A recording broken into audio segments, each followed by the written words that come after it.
Dancing Cheek to Cheek, me imagino que todos ustedes habrán traído a su cabeza esa escena absolutamente fantástica del cine en la que Ginger Rogers agita un vestido lleno de plumas y algunas de ellas van cayendo sobre el escenario, sobre el smoking de los presentes y que ha marcado la historia del cine y ha marcado también la historia de la moda. Siempre es un placer, ya lo saben, sabe él perfectamente que me encanta contar con Guillermo Balmori en cada uno de los espacios en los que puedo traerle. Siempre que tengo un hueco te llamo. Muchísimas gracias, yo encantado. Bienvenido, eres mi parchecito y además hoy que vamos a hablar de moda... de hablar contigo, además. Hoy que vamos a hablar de moda viene fenomenal, de hecho, esa expresión, ¿no? Lo del parche, sí, es verdad. porque la última publicación, saben ustedes que esta editorial, Notorious, se dedica a hacer rememoraciones especiales y sobre todo enciclopedias a propósito del mundo del cine, de películas, de actores, de incluso escenas, y yo no sé si habéis hecho todavía platos o comidas. Te lo pongo ahí, te lo dejo agotando porque ese puede ser un... Efectivamente, pero es que este último o uno de estos últimos, cuando lo sacasteis allá por la Feria del Libro, me imagino que era total novedad. Ahora ya tendréis 3 o 4 ya nuevos en el mercado. Les estoy hablando de los mejores vestidos de la historia del cine, ese recorrido por la ropa que llevaron las actrices y algún que otro actor entre 1930 y 1966. Esta vez ha sido Ricardo López el que ha prologado este volumen, pero Guillermo Balmori hay que felicitarte Muchas gracias. porque ha recopilado probablemente las mejores obras de arte en lo que a moda se refiere que hayamos podido ver desfilar por la gran pantalla. Hablábamos ahora de que teníamos pensado traer, y lo haremos, Guillermo, la próxima temporada, ya cuando vuelva Federico, allá por el mes de septiembre, de nuevo volver a hablar de este libro y llamaremos a diseñadores tipo Lorenzo Caprile, que sé que es uno de los que han fantaseado con este volumen. De hecho, le llamé, le dije, vente, y me dijo, ya no puedo hasta septiembre, tengo muchísimo lío. Digo, bueno, pues yo no voy a dejar pasar la oportunidad de que ustedes lo disfruten este verano. Los mejores vestidos de la historia del cine, Guillermo. Enhorabuena, es que no te puedo decir otra cosa, porque gustan los cinéfilos, a los que aman la moda, a los editores de moda, a los influencers de moda, ¿no? ¿Cómo se te ocurre y cómo se te ocurre incluso tan tarde, verdad? Pues porque, a ver, a mí siempre me ha gustado mucho la moda, mi familia se dedica a la moda, mi familia tiene una tienda en Burgos, que por cierto se llama Serrano, y es una tienda emblemática así de las de España, de estas que vamos, ha sido muchas veces destacada como una de las mejores tiendas de ropa de España, de multimarca, ¿no? Hay tanto de mujer como de hombre, la fundó mi abuelo en 1942 y mi tío sigue allí y ahora está mi hermano. O sea, que has vivido y bebido el mundo de la moda desde que eres un niño. Desde siempre. O sea, siempre ha estado muy presente en mi casa. ¿Has trabajado allí en alguna ocasión? No, yo no, pero mi hermano sí. Y bueno, y mi abuelo materno, ¿no? Es el que la fundó. Y bueno, y aparte, bueno, el cine pues desde pequeño, desde que yo tenía 10 años me ha gustado, entonces esa simbiosis de la moda y el cine siempre me ha interesado y aparte, te lo estaba comentando antes, yo doy clases hace ya 7, 8 años para la revista Vogue, en unos másters que tienen de cine, o sea, el máster es sobre moda, no es un máster de cine y moda, pero tiene una sección, unas clases que son de cine y moda, que yo empecé a dar además poquitas y cada vez iba gustando más y fueron incrementándolas. Y actualmente son de las clases que más gustan a los alumnos y a las alumnas, porque normalmente son más alumnas, ¿no? que alumnos los que hay en el fíjate, máster. Voy a darle la vuelta, voy a preguntarte ¿cuáles te has dejado fuera? Porque me imagino que la selección... ¿Cuántas fotos hay de vestidos? Hay fíjate, me las contó un lector hace poco, son 500 y pico, no recuerdo el número que me dijo, 530 o 500, no sé, algo así, yo no las conté. Pero sí que es verdad, dices, ¿cuál me he dejado? Pues alguna, no es que me haya dejado, porque fíjate, claro, yo he querido en este libro que apareciesen fotos posadas, es decir, no que aparezcan escenas, fotogramas de la película en las cuales aparece el vestido, con lo cual ha habido vestidos, no muchos, en los cuales he tenido, por ejemplo, el de Elizabeth Taylor en Un lugar en el sol, que es un vestido mítico, uno blanco con margaritas que le hizo David Head, que es uno de los más míticos. No he encontrado, y no sé si lo habrá, ninguna foto posada de ella. He tenido que poner una que era de un descanso de rodaje con Montgomery Clift, bueno, que tampoco está mal ver a Montgomery Clift allí con ella, pero bueno, es decir, dejarme no, porque los que no he encontrado en esa situación, pues he procurado buscar, aunque sea ahí por ejemplo estás viendo uno que es Jean Sever, en un vestido de Givenchy para la película Bonjour Tristesse, por ejemplo, esa foto me hubiese gustado que hubiese sido entera, completa del vestido, solo la he encontrado de cintura por arriba y la he tenido que poner así. Esas son cosas que me han pasado. Me ha pasado una vez también con el color. El libro es casi todo en blanco y negro, Sí. la última parte es en color, Sí. porque aunque las películas sean en color, la promoción que se hacía en aquella época de las fotografías de las películas no era en color, era en blanco y negro, con lo cual he preferido, pues eso, no coger un fotograma del DVD y ponerlo allí en color, sino que lo que he preferido es poner la foto posada, que es lo bonito, lo que estamos viendo ahí, ¿no? Y he preferido darle esa prioridad, aunque sea blanco y negro. Es decir, que ha habido ciertas limitaciones a la hora de hacerlo, pero en realidad con el archivo que nosotros tenemos en Notorious, pues y escudriñando un poquito por ahí, Sí. he podido, digamos, satisfacer todo lo que yo quería sacar al final. Me encanta eso de que tengan que posar, porque yo creo Claro. que ahora ya no se hace tanto, No ¿verdad? se hace. Eso de que la actriz posa con el modelo concreto. Claro, no se hace, ¿Por ¿no? qué no se hace ahora? Fíjate que también hay... No solamente no se hace eso, sino que estamos hablando de modelos, pero tú coges películas, por ejemplo, de cine negro y ves unas fotos preciosas del señor amenazándola con una pistola, posado todo, ¿eh? Y ella haciendo así, como diciendo, no me mates, tal. Sí. Es decir, todas esas Cómica. fotos escenificadas, por así decirlo, que se hacían y eran maravillosas, se dejaron de hacer a partir de los años 70, bueno, a partir del 66, ¿no? El libro dura del 30 al 66, pues a partir de más o menos del 66, por eso es cuando se deja de hacer, se dejan de contar con esos departamentos fotográficos Sí. tan maravillosos que tenían en el cine, se opta por una mayor, entre comillas, naturalidad y se prefiere que sea todo más, pues eso, fotogramas de las películas, escenas normales, no tan posadas, ¿no? O sea, que es por eso, no es, Es por porque eso. vayas a hacer un segundo volumen. No, a ver, también es porque yo entiendo, o sea, a mí me gusta el cine clásico, como tú sabes, puro y duro. Sí. De hecho, fíjate,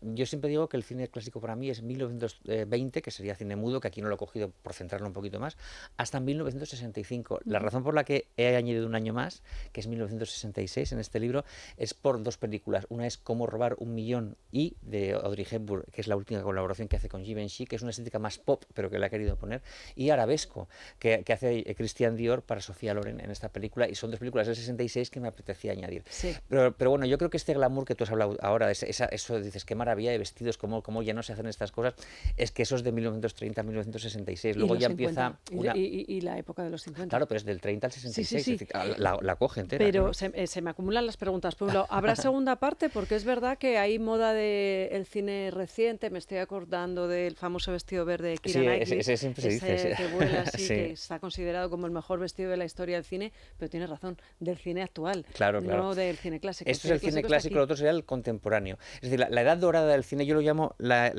realidad, le hemos comentado aquí muchas veces, la realidad mejorada. Es decir, que las señoras se levantan maquilladas de la cama. eso que no es real, pero que a mí me gusta que sea así. Es Sí. esa realidad mejorada, es esa fábrica de sueños que tenía Hollywood. Dura hasta esta época. Si hiciéramos un segundo tomo, que yo no lo haría, porque yo no soy experto en eso, y además tendríamos un hándicap tremendo, y lo acabas de decir tú, las fotos. Es decir, ya no hay fotos posadas. Ya. Ese vestido verde que tú dices, por ejemplo, no hay foto posada de él. Es verdad. Tienes que poner una escena de la Tienes que película. bajar y eso la ya, escalera, tienes que verla a ver, bajando no la digo que no se haga, escalera. no lo haría yo, mira, ¿Verdad? probablemente a lo mejor lo haría Ricardo López, que ha hecho el prólogo, y yo haría el prólogo de ese libro, no lo sé, pero la razón principal por la que se ha hecho hasta esa época es primero porque son los años del glamour, la Golden Age, que se Sí, llama, los que años es lo que yo dorados, además eso es. doy en este máster. Yo doy solamente esto, no doy la moda del cine en este estilismo. Tiene que ser un lujo escucharte Porque no dar una solamente clase. son los vestidos, es los peinados, el maquillaje, Bueno, todo el estilo, de hecho, los collares, los pendientes. Hay un momento, en la época de la Gran Depresión, si no me equivoco, Sí. ¿verdad?, en el que se deja de tener acceso a esos vestidos, hay problemas en los viajes, ya no se puede venir a París, etcétera, y se opta por los complementos, precisamente, Claro, los sí, turbantes, claro. las joyas, los guantes, ¿no? Todo se basa en eso. Esa escasez, pues, por ejemplo, fíjate, esa es, digamos, en los años 40, que es la Segunda Guerra Mundial, principios de los años 40, que se pone de moda muy en Hollywood Eso toda es, la en parte las sudamericana, ¿no? Es decir, esto Carmen Miranda con esos Sí. sombreros, pues es un poco eso, es acudir a los complementos, te pones un turbante y eres glamurosa, por así decirlo, ¿no? Y se va un poco a esa folclore sudamericano que es más barato, entre Sí. comillas, por así decirlo, poder vestir a alguien así que no, pues más europeizante, ¿no? Por así decirlo. Pero bueno, también está este problema que hay siempre de qué es el glamour y qué es la elegancia. Es decir, también se discute. Es una gran pregunta, sí. Porque el glamour es un término que hoy lo tenemos muy positivizado y que prácticamente lo asimilamos, lo comparamos con algo elegante, prácticamente sería muy a la par, y sin embargo no fue así en sus principios. Al principio, estamos hablando de los años 20, justo antes de lo que es este libro, años 20, años 10, años 20, cuando empieza el cine, por así decirlo, ese glamour que siempre, el glamour en el fondo es exceso, es querer destacar, es querer, digamos, ostentar, ¿no? Ser ostentoso. Eso no se consideraba de buen gusto por las clases clases, digamos, pudientes o la aristocracia europea. De hecho, las actrices al principio eran como demasiado llamativas, es decir, no podías ir tan llamativa por ahí. Y ese concepto que poco a poco se ha ido asimilando, el cine cada vez fue cogiendo más clase, por así decirlo, y a la vez esa sociedad, digamos, aristocrática, además, fue, digamos, siendo más exhibicionista, por así decirlo. Y hoy en día, el término glamour, que es totalmente positivo y a veces se asemeja, no lo fue siempre así. Nunca se consideraba como algo de las artistas de cine, es algo excesivo, algo carnavalesco. Estoy pensando en esa frase que introduces de Marilyn Monroe, de los diseños de Travilla, que tiene que combinar o que tienen que conseguir mezclar elegancia con sexy. Esto es muy... Y son dos conceptos que ahora también son incompatibles, probablemente. Bueno, fíjate, es un concepto que incluso mucha gente hoy en día lo pide, ¿no? Incluso a veces le dices, quiero un traje de novia que sea sexy, que a veces es casi no. Pero y hoy en día está muy asimilado por la población.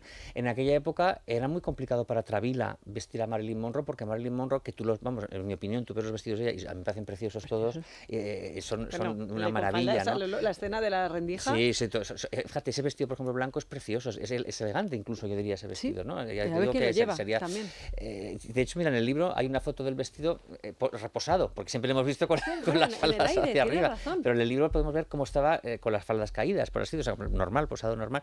Y sin embargo, esto para Travilla fue un reto, porque claro, ¿cómo vestías en aquella época a una mujer voluptuosa que fuera sexy, pero que a la vez fuera elegante? Hoy en día, tú ves esos vestidos, ese rosa maravilloso de los caballeros prefieren rubias, que es precioso, me parece muy elegante ese vestido, y sin embargo, en aquella época esto no se entendía. De hecho, esos vestidos no eran vistos quizá como demasiado elegantes en aquella época, porque eran demasiado evidentes, carnales, ¿no? Por así decirlo. Sin embargo, hoy en día lo tenemos más asimilado, ¿no? Esto de que puedas compaginarlo. Incluso hay gente que no entiende, gente ya, digamos, que no entiende un vestido que sea elegante y a la vez no pueda ser sexy porque lo considera soso. De hecho, fíjate, hay actrices en el libro muy elegantes, por ejemplo, Irene Dunne o Deborah Kerr, por ejemplo, que ya no se estilan nada. Es decir, realmente como elegantes igual serían las más elegantes, pero sin embargo esa elegancia tan clásica, tan rígida, por así decirlo, se ha perdido un poco en los canales actuales. Por ejemplo, hablas de glamour, probablemente Rita Hayworth es glamour.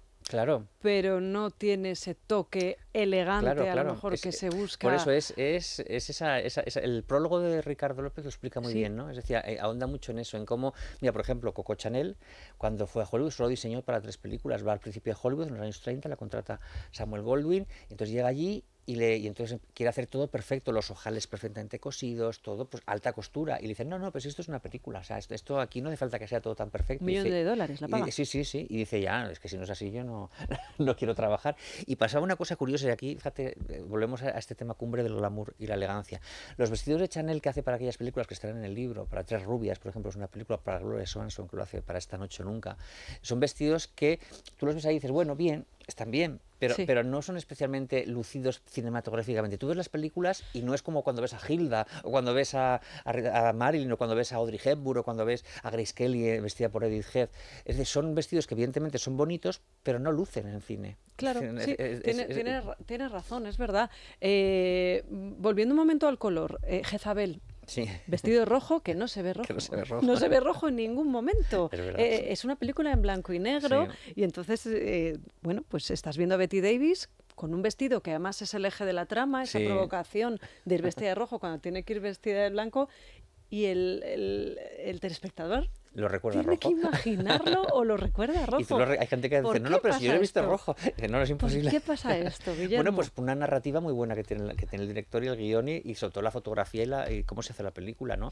Se hace un poquito de la necesidad-virtud. Ten en cuenta que cuando se hace Jezabel, que es el año 38, ya existía el color, porque hay gente que se cree que se hacían películas en color, en blanco y negro, por necesidad, ¿no? Hay gente que las quería hacer en blanco y negro, les parecían más estéticas. Y esta película, que evidentemente es un traje rojo, el que es el argumento de la película, ella se tiene que vestir de blanco, como sabes, como símbolo de pureza para presentarse en la sociedad, y ella, que es rebelde, coge el vestido de la prostituta del pueblo que le estaban haciendo la modista, lo coge y lo pone ella, que es uno rojo, y crea un escándalo que al final le cuesta el novio, le cuesta esa toda su vida va a girar en ese, entre comillas, error que hace al ponerse ese vestido rojo, ¿no? Y efectivamente todo el mundo lo recuerda. Mira, Garci tiene en su casa un cuadro de José Ramón Sánchez, Sí. que sale rojo el vestido. Dice, mira, aquí lo tienes rojo.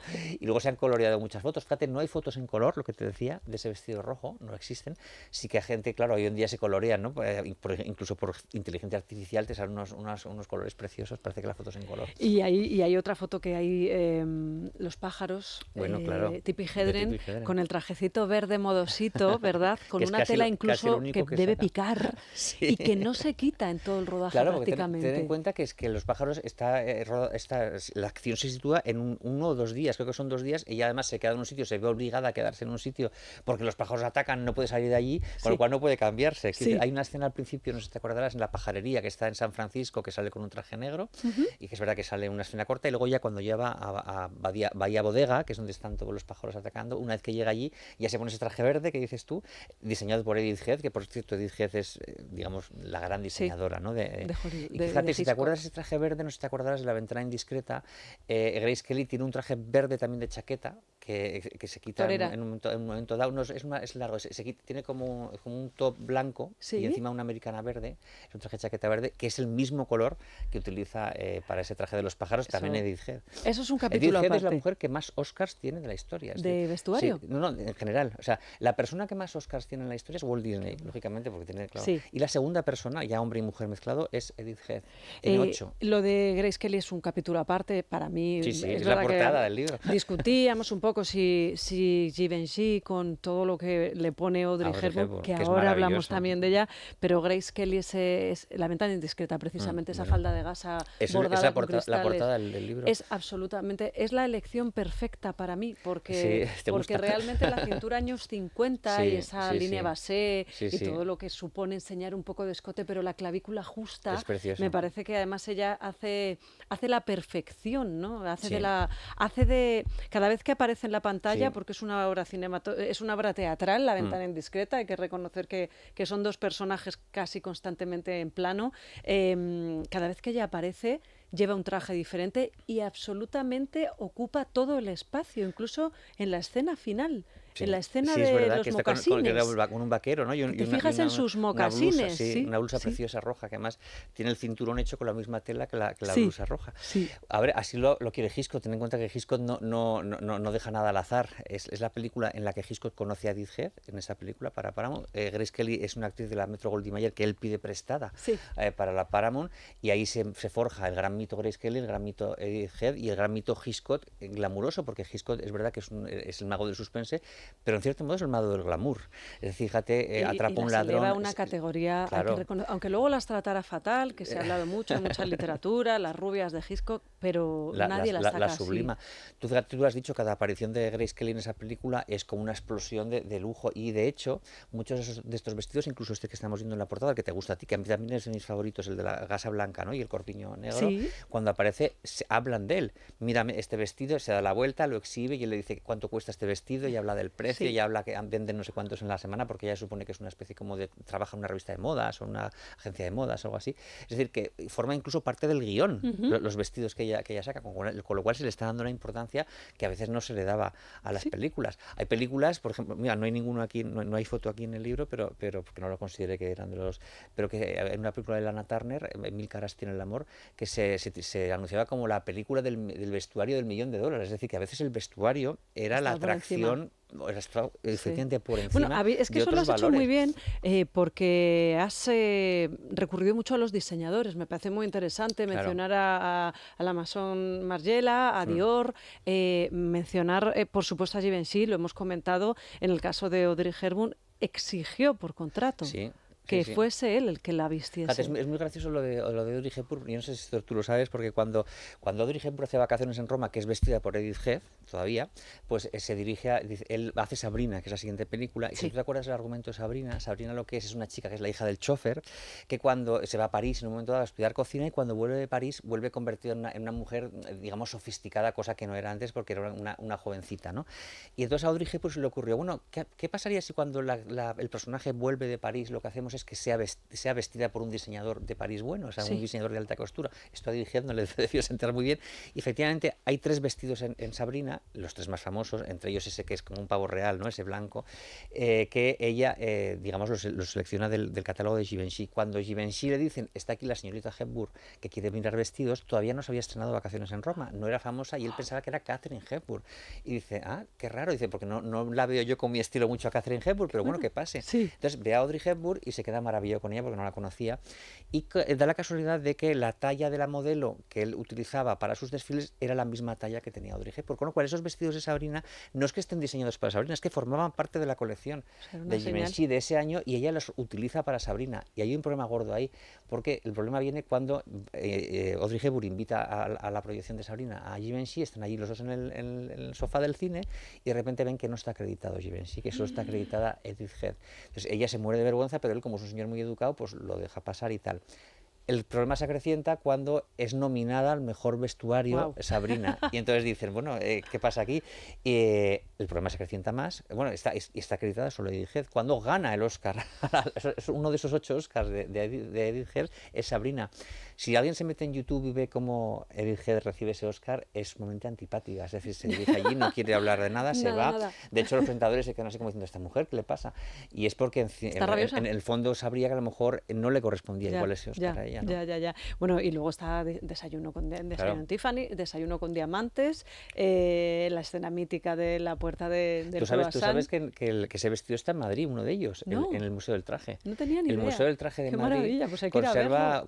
Ten en cuenta que de esos vestidos se hacían varias copias. Tú no podías hacer el de Givenchy porque luego se te cae una mancha de café y ¿qué haces? Paras el rodaje, no puedes. Tenías que tener varios modelos. El original era Givenchy y Edith Head hacía las copias. Entonces, el que está aquí en Madrid, yo no sé exactamente si será el original de Givenchy o una de las copias que se hicieron, pero uno de los vestidos de rodaje, igual es incluso el de Givenchy, está aquí en el Museo del Traje. Fíjate qué mítico es ese vestido, quizá el más de la historia del cine, y está aquí en Madrid. Hemos hablado de Audrey, hay que hablar de Katharine. Fíjate que yo he buscado fotografías en pantalón. Yo es probablemente la primera mujer en el mundo del cine a la que veo con un traje de chaqueta. Marlene Dietrich fue la primera. La primera, pues Marlene Dietrich, tenemos que hablar de ella y de cómo se interpreta para que el gobierno de la República diga así no se puede ir. Pero Katharine Hepburn también lo esta película fuera. Sí, Katharine para mí es la señora clásica que lleva además el pantalón de caballero, línea recta, no como Audrey que se pone ese tobillero con la manoletina. Es que ten en cuenta que esa vestirse como un hombre que lo empezó a hacer Marlene Dietrich empezó en el 30-31 se vestía como un hombre, es decir, de hecho se vestía con el smoking, con el frac,